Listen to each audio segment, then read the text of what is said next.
안녕하세요. 로터대학교 언어치료 전공의 전희숙 교수입니다. 이번 시간에는 아이가 유창하게 말하도록 돕는 방법에 대해서 알아보도록 하겠습니다. 코로나로 온 국민들이 이제 마스크를 착용하게 되면서 여러 가지 문제들이 나타났는데 우리 아이들의 언어 발달이 늦어지고 있다는 뉴스가 종종 나오고 있습니다. 그러면서 아이들의 말에 대해서 관심을 가지고 걱정하시는 부모님들이 많아지셨다라고 생각이 드는데요. 우리 아이들의 말을 이리 듣다 보면 아이들의 말에서 비유창성이 나타나요. 그러면 이런 비유창성이 정상적인 것인지 혹은 비정상적인 것인지 그리고 가정에서 아이가 말을 유창하게 하도록 도와줄 수 있는 방법으로 어떤 방법들이 있는지 이러한 것들을 부모님들이 궁금해 하실 것 같아서 여기에서 알아보도록 하겠습니다. 그러면 먼저 정상적인 말과 비정상적인 말, 비정상적인 비유창성에 대해서 알아보려고 합니다. 말에는 유창한 말이 있고요. 비유창한 말이 있습니다. 비유창한 말도 정상적인 형태의 비유창성이 있고 병리적인 형태의 비유창성이 있습니다. 누구나 말을 하다 보면 어느 정도의 비유창성은 나타나지요. 컴퓨터에 입력해서 한 틈 하나의 실수도 없이 쫙 유창하게 말하도록 하는 그러한 것이 아니다 보니까 우리가 말을 하다 보면 어느 정도의 비유창성이 나타날 수 있습니다. 성인에게도 나타나고요. 언어 발달 과정 중에 있는 우리 아이들의 말에서도 나타납니다. 그러면 정상적이라고 판단되는 비유창성에는 어떤 것이 있느냐 하는 것인데요. 수정이나 삽입이나 미완성구나 그 다음에 반복이나 이러한 것들은 정상적으로 판단을 합니다. 아이가 말을 하다가 발음이 명확하지 않거나 내용이 적합하지 않아서 더 적절한 표현으로 수정하는 것, 이러한 것은 우리 학년전기 아이들의 말에서 굉장히 많이 나타납니다. 그리고요, 또 삽입어도 많이 나타나는데요. 말하는 내용하고 상관없이 음절이나 단어들을 사용하는 건데요. 예를 들면 이런 겁니다. 그래가지고요, 이런 말들, 이런 것들은 삽입어인데요. 이런 것들은 3세 이후에, 그러니까 우리 아이의 언어 발달이 좀 많이 된 이후에는 감소하는 추세를 보인다라는 연구 결과도 있습니다. 그 다음에 미완성구인데요. 말을 하다가 끝맺지 못한 겁니다. 나는 용이네. 끝맺지 않고 그 아줌마 왔어. 이렇게 말을 하는 것이죠. 이런 미완성된 발화들도 우리 아이들의 말에서 많이 나타납니다. 그 다음에 반복인데요. 엄마가 왔어. 단어 반복했지요. 이런 것들은 정상적으로 봅니다. 그 다음에 우리 엄마가 왔어요. 우리 엄마가를 반복했지요. 이런 것들. 우리 엄마가 왔는데요. 이렇게 하는 것들이 있지요. 이런 것들은 정상적인 형태로 봅니다. 그리고 말을 하다 보면 잠깐 쉼을 가질 수도 있지요.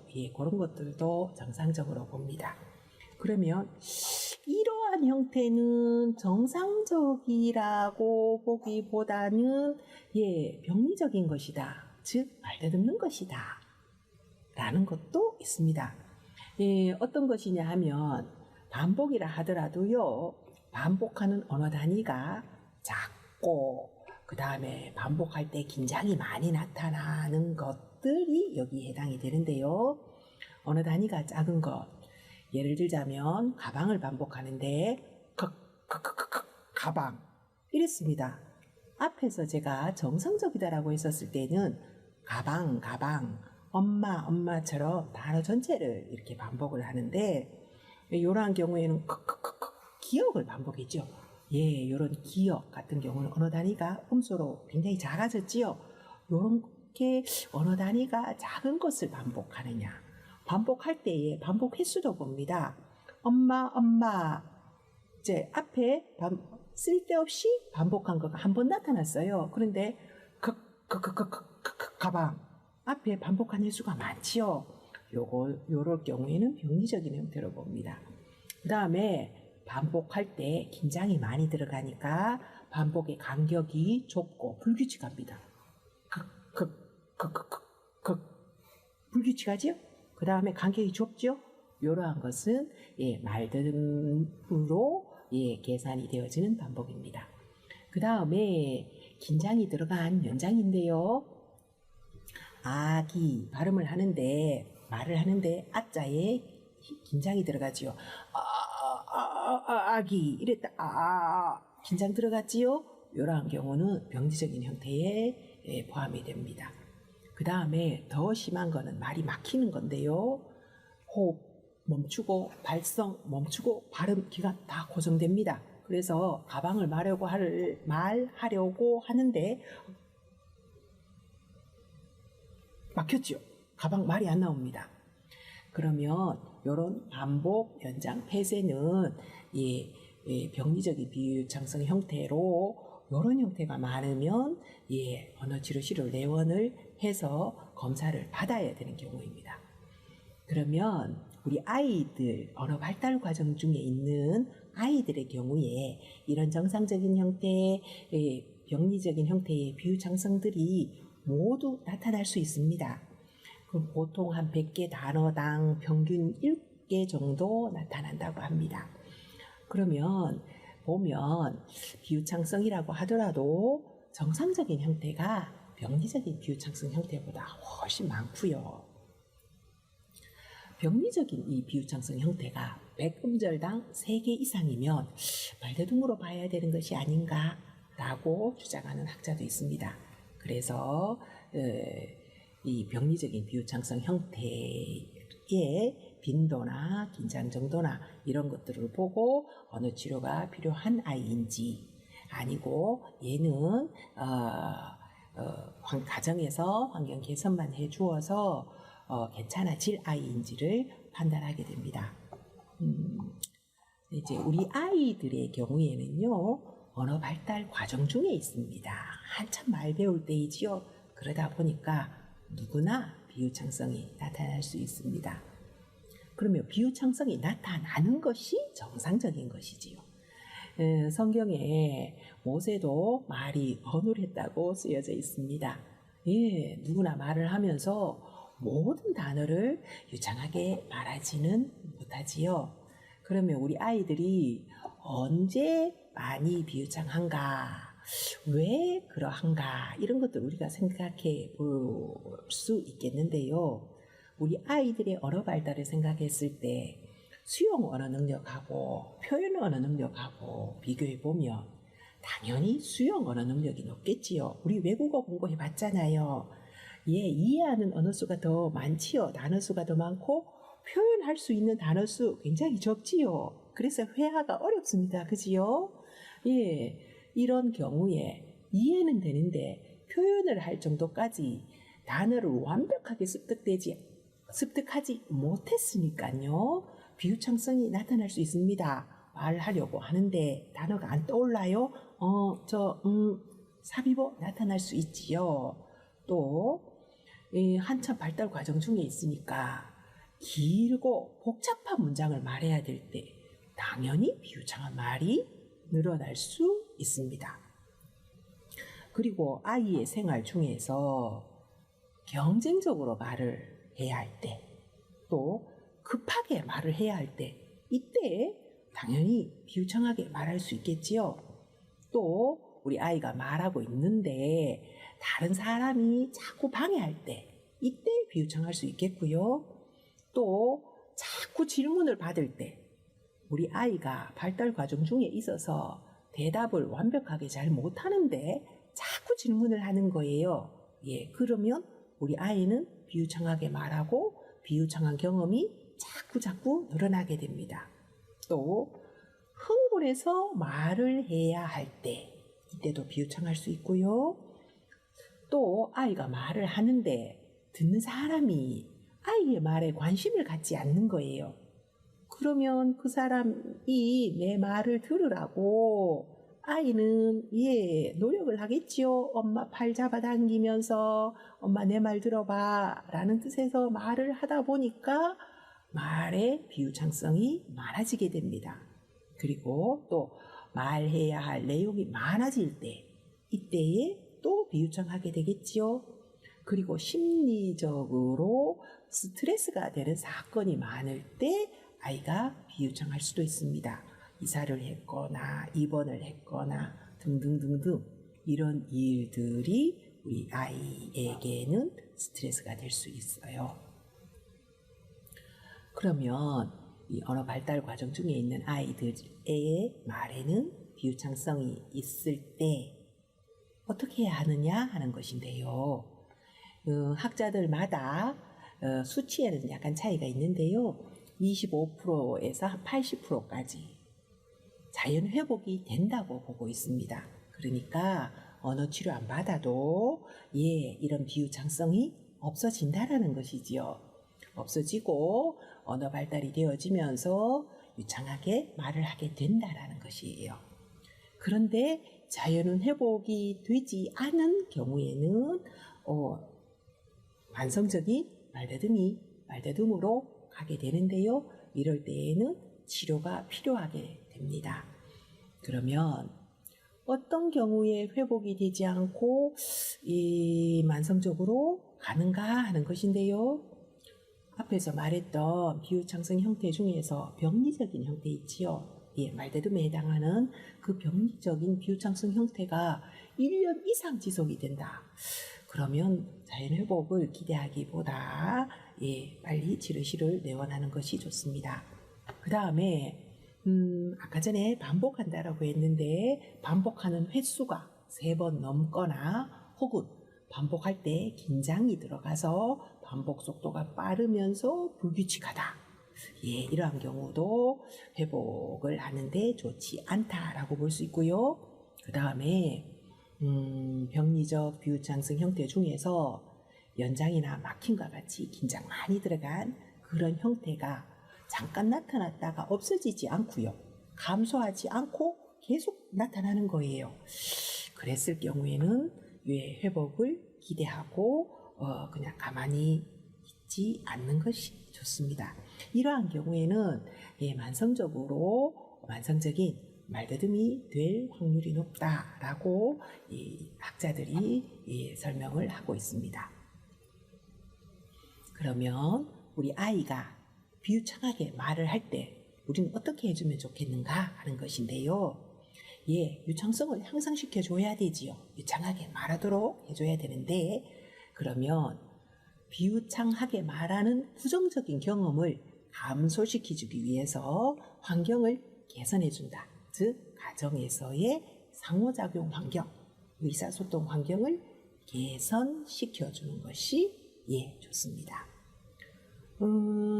언어 치료실에서는요, 이런 아이들의 부모님하고 상담할 때 가정에서 아이가 말하는 그 장면을 녹화한 영상을 가지고 오시라고 그렇게 말씀드립니다.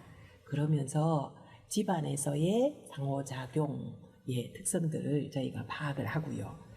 또 그리고 이제 언어치료사 선생님이 10에서 한 15분 정도 대화하는 거 이렇게 관찰을 직접적으로 하기도 합니다. 그래가지고 아이의 상호작용 형태 중에서 어떠한 특성들이 나타나는가를 저희들이 파악하는데요.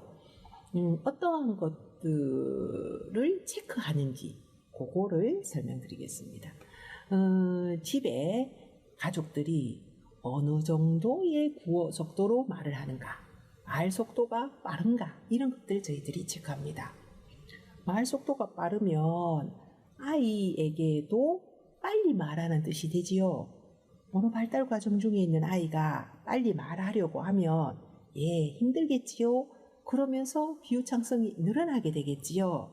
그래서 가족들이 어느 정도의 속도로 말을 하는지 저희들이 체크하게 되는데, 보통 어른들은요 1분에 180에서 220 음절, 그러니까 안녕하세요는 5음절입니다. 이제 이렇게 180에서 220 음절 정도가 정상적인 속도라고 하는데요. 어머님이 말 속도가 300음절이다. 그럼 굉장히 빠른 것이지요. 이러한 것은 아이에게 좋지 않는 모델이 됩니다. 이런 말 속도 저희가 체크하고요. 그 다음에 가족들하고 아이하고 대화할 때 주거니 받거니 하면서 대화의 교체 지점이 있죠. 그때의 시간을 저희가 체크합니다. 아이 말 끝나자마자 바로 다른 가족이 얘기했다. 그 이야기는 아이에게 빨리빨리 말해 라는 뜻이 되지요. 그러면 아이에게는 또 부담이 될 수 있습니다. 그래서 이런 대화 진행 과정이 다급한지 이런 것들 저희가 체크하게 되는데 1초 미만이다. 그러면 좋지 않다. 이렇게 저희들이 체크합니다. 그 다음에 아동 말에 끼어들거나 방해하는 정도가 어느 정도인지를 저희가 체크하는데요. 아이가 말하는데 끼어들어가지고 아이 말의 10% 이상이 중단됐다. 그러면 아이는 이거를 어떻게 받아들이느냐 하면 빨리 말하라는 압박감으로 받아들이게 됩니다. 그러니까 끼어들거나 방해하는 말은 좋지 않습니다. 그 다음에 질문을 얼마나 자주 하는가 하는 것인데요. 가족이 아이에게 하는 말 중에 25% 이상이 질문이다. 빨리빨리 대답하라는 압박으로 아이는 받아들이게 됩니다. 질문도요, 이런 개방형 질문을 하면 아이는 더 힘든데요. 너 사과 먹었니? 아이 대답은 응, yes, no 질문이지요. 대답을 yes, no로 하라는 그런 질문입니다. 이런 것들은 그래도 덜 힘든데 개방형 질문입니다. 오늘 어린이집에 가서 뭐 했어? 아이가 어디서부터 어디까지 대답해야 될지 너무 범위가 넓지요. 이런 질문들은 아이의 언어 수준에 비해서 대답할 양이 너무 많아서 어렵습니다. 이런 질문들은 아이하고 상호작용하는데 좋지 않다라는 것이지요. 그리고 비판하고 교정해주는 말이 어느 정도인지를 봅니다. 가족들이 아이에게 하는 말 중에 50% 이상이 비판하는 말, 교정해주는 말, 지적해주는 말이다. 그러면 아이는요, 이 부모님이 나에게 높은 기대 수준을 가지고 있구나 라고 의식하면서 스트레스를 받게 되고 그때 또 말이 비유창할 수 있습니다. 또 아이의 말을 들을 때 부적절한 태도나 듣는 자세를 보이는지 그런 것도 봅니다. 아이가 말을 하는데 무반응 문장, 반응을 해주지 않는 문장이 50% 이상이다. 그럼 아이는 당연히 내 말을 들어주지 않는다라고 느끼게 되겠지요. 그렇게 하다 보면 아이는 다급하게 말을 하게 되고 그러면 그 순간에 비유창하게 말을 하게 됩니다.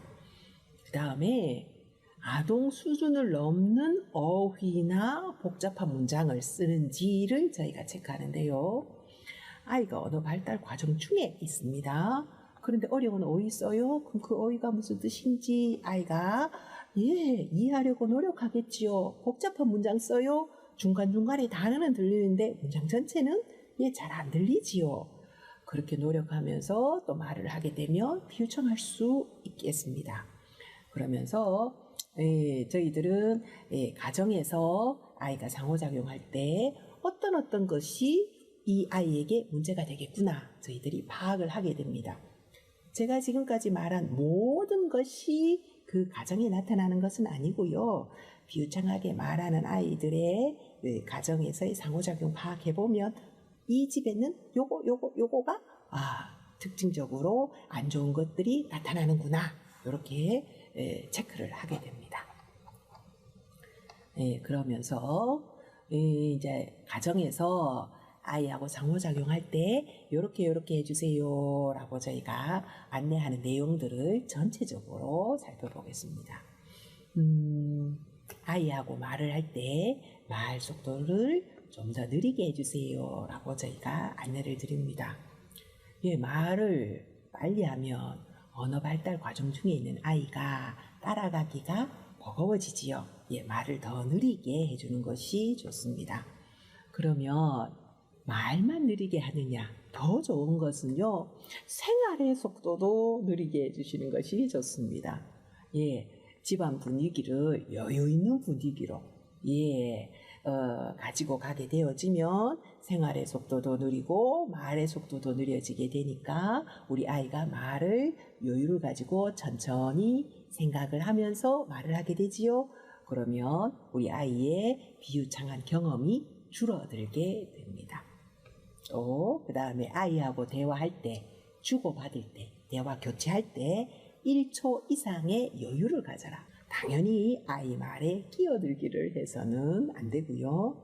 아동이 말을 끝낸 후에 충분하게 쉬고 난 뒤에 말씀을 해 주시는 것이 좋습니다. 그러면 가족들이 아이하고 말할 때만 그렇게 하느냐? 아니고요. 가족 간에 대화할 때에도 적절하게 쉼을 가지고 난 뒤에 주거니 받거니 하는 것이 좋겠지요. 그 다음에요, 질문을 줄여주는 것입니다.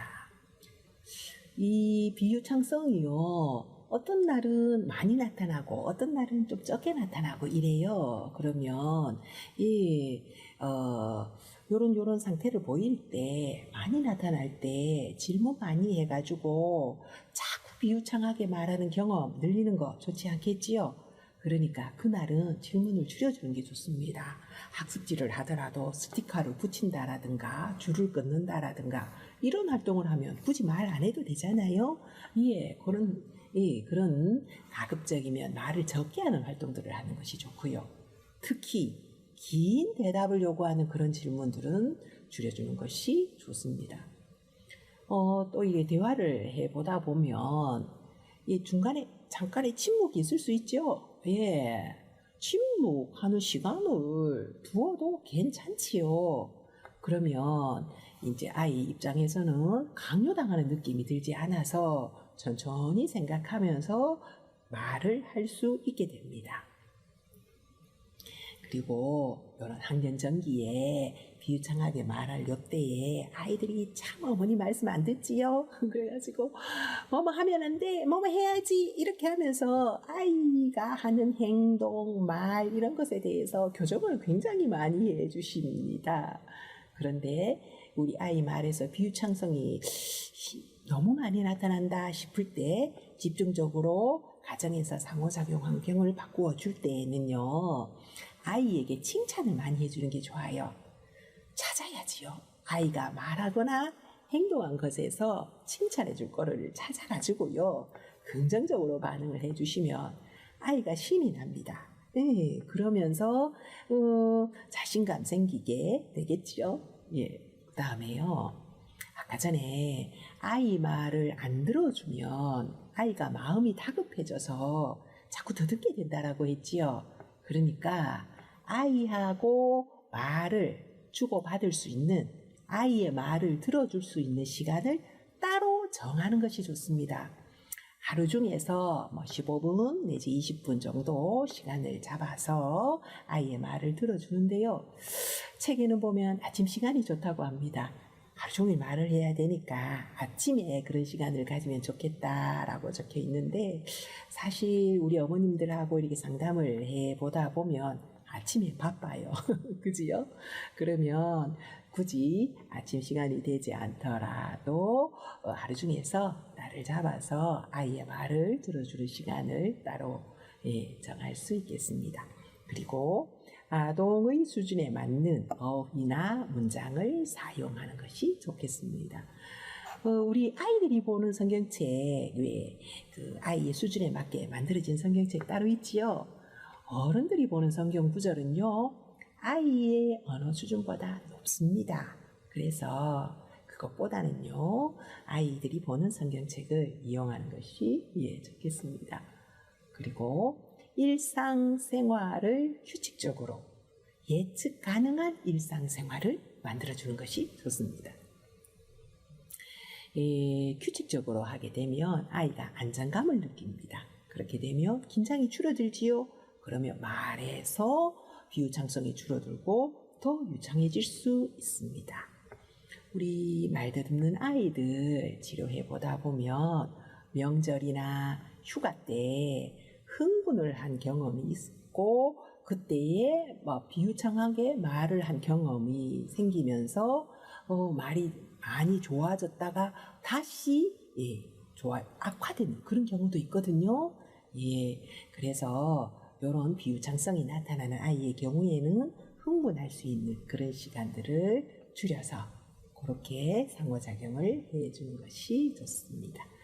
이런 비유창성이 나타나는 아이들의 경우에 어떤 아이는 한 2주만 이렇게 조절해줘도 확 좋아지는 그런 경우도 있고요. 어떤 아이는 한 3주, 4주 이렇게 지났는데 이제 좋아지는 경우도 있습니다. 이렇게 해줬는데 한 4주, 6주 이 정도까지 했는데 앞에서 말했던 그런 비유창성이 줄어들지 않더라 라고 했었을 때는 언어치료사 선생님을 만나는 것이 좋습니다. 그래서 아이하고 아이의 비유창성이 어느 정도인지 검사를 받아보시는 것이 좋습니다. 지금까지 비유창하게 말하는 아동들과 상호작용하는 방법들에 대해서 살펴보았습니다. 루터대학교 언어치료 전공의 전희숙 교수였습니다. 감사합니다.